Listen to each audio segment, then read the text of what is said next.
શંકરસિંહ વાઘેલાના સમર્થકો વહેંચાઈ ગયા છે। દહેગામના ધારાસભ્યએ કોંગ્રેસને જ મત આપ્યો છે। જી હા, ભાજપના પ્રયત્નોને બાપુના સમર્થકનો ખૂબ મોટો ઝટકો જોવા મળ્યો છે।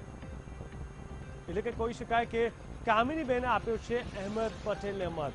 તેઓ હજુ પણ કોંગ્રેસ સાથે જ છે। કામિનીબેન રાઠોડ બાપુના સમર્થક મનાય છે। કામિનીબેન પણ ધારાસભ્યો સાથે બેંગલુરુ ગયા હતા, પરંતુ તેમને કોંગ્રેસને એટલે કે અહેમદ પટેલને જ સપોર્ટ કર્યો છે। બાપુને કામિનીબેનનો મત ભાજપને મળે તેવી આશા હતી। કામિનીબેને કોંગ્રેસને જ મત આપ્યો હોવાની કબૂલાત કરી છે।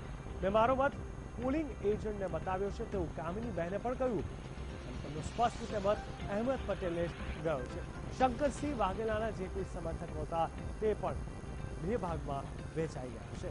દહેગામના ધારાસભ્યએ કોંગ્રેસને જ મત આપ્યો છે। ભાજપના પ્રયત્નોને બાપુના સમર્થકો ખૂબ મોટો ઝટકો માની શકાય।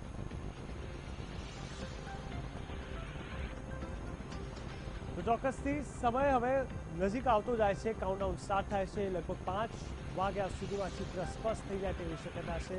આ તમામની વચ્ચે 2 વાગી ગયા છે અને પરિસ્થિતિ હજુ પણ રસાકસી ભરી હોય તેવું જોવા મળી રહ્યું છે।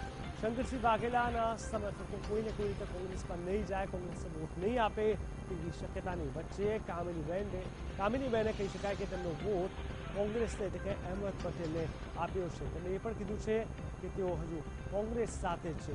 44 ધારાસભ્યો બેંગ્લોર ગયા હતા, તેમાંના એક કામિનીબેન રાઠોડ પણ હતા અને તેમને પોતાનું જે કોઈ પણ વચન પાર્ટી સાથેનું હશે એ વચ્ચે નિભાવી કોંગ્રેસને જ વોટ આપ્યો છે। એટલે કે અહેમદ પટેલને કામિનીબેને મત આપ્યો છે। જોકે આ બાજુ કામિનીબેન રાઠોડ બાપુના સમર્થક પણ મનાય છે। તો હાલ અમારી સાથે જોડાઈ ગયા છે ખુદ કામિનીબેન। કામિનીબેન, સ્વાગત છે વીટીવીમાં। કામિનીબેન, જણાવશો સૌપ્રથમ આપનો મત કયા પક્ષ તરફી અને શા માટે?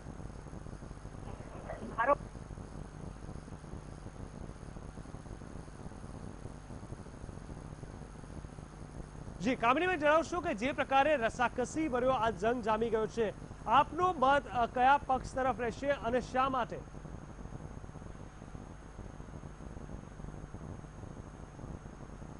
લાગે છે સંપર્ક તૂટી ગયો છે। તો જે પ્રકારે આપણે કોશિશ કરી રહ્યા છીએ તેમનો સંપર્ક કરવાની। કામિનીબેન રાઠોડ, આપણે ટીવી સ્ક્રીન ઉપર આપ જોઈ શકો છો, તેઓ શંકરસિંહ વાઘેલાના સમર્થક પણ ગણાય છે, છતાં પણ કોઈને કોઈ રીતે તેમણે કોંગ્રેસને એટલે કે અહેમદ પટેલને જ મત આપ્યો છે। એટલે કે હજુ પણ કોંગ્રેસ માટે આશા છે। જરૂરી નથી કે તમામ લોકો કોંગ્રેસથી અલગ થાય, પરંતુ હાલ જે 4400 આંકડો જે કોંગ્રેસ ત્યાં લઈ ગઈ હતી તેમાંથી એક ક્રોસ વોટિંગ થયું હતું। કામિનીબેનની જ્યાં સુધી વાત હતી કે તેવી ક્યાંક ને ક્યાંક શંકરસિંહ વાઘેલાને આશા હતી કે તેમનો મત તૂટશે એટલે કે કોંગ્રેસને નહીં મળે, પરંતુ જે રીતે કામિનીબેને પોતે મીડિયા સમક્ષ કબૂલાત કરી છે। હાલ ફરી એકવાર અમારી સાથે જોડાઈ ગયા છે કામિનીબેન। કામિનીબેન, જણાવશો આપ બેંગ્લોર ગયા હતા અને ત્યારબાદ શું થયું તે આપ જાણો છો, પરંતુ આજનો આ રસાકસી ભરી ચૂંટણીમાં આપનો મત કઈ તરફી છે, કયા પક્ષ તરફી છે, શું કારણ છે તેની પાછળ?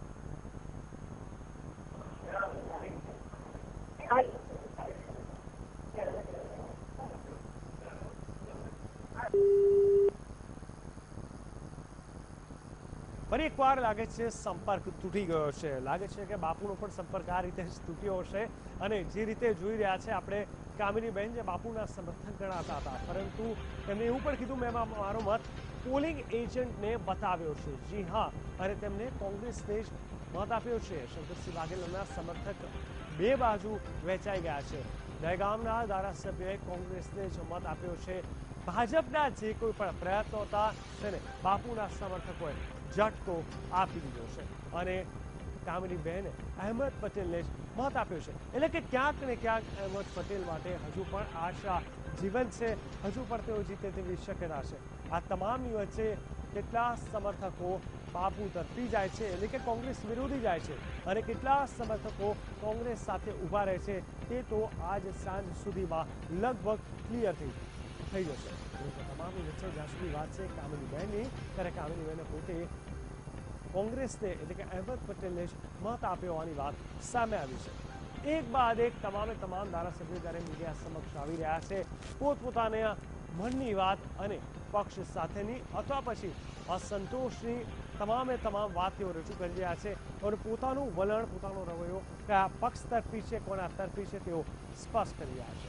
આ તમામની વચ્ચે કામિનીબેન રાઠોડ બાપુના સમર્થક હોવા છતાં પણ તેમને કોંગ્રેસને જ મત આપ્યો.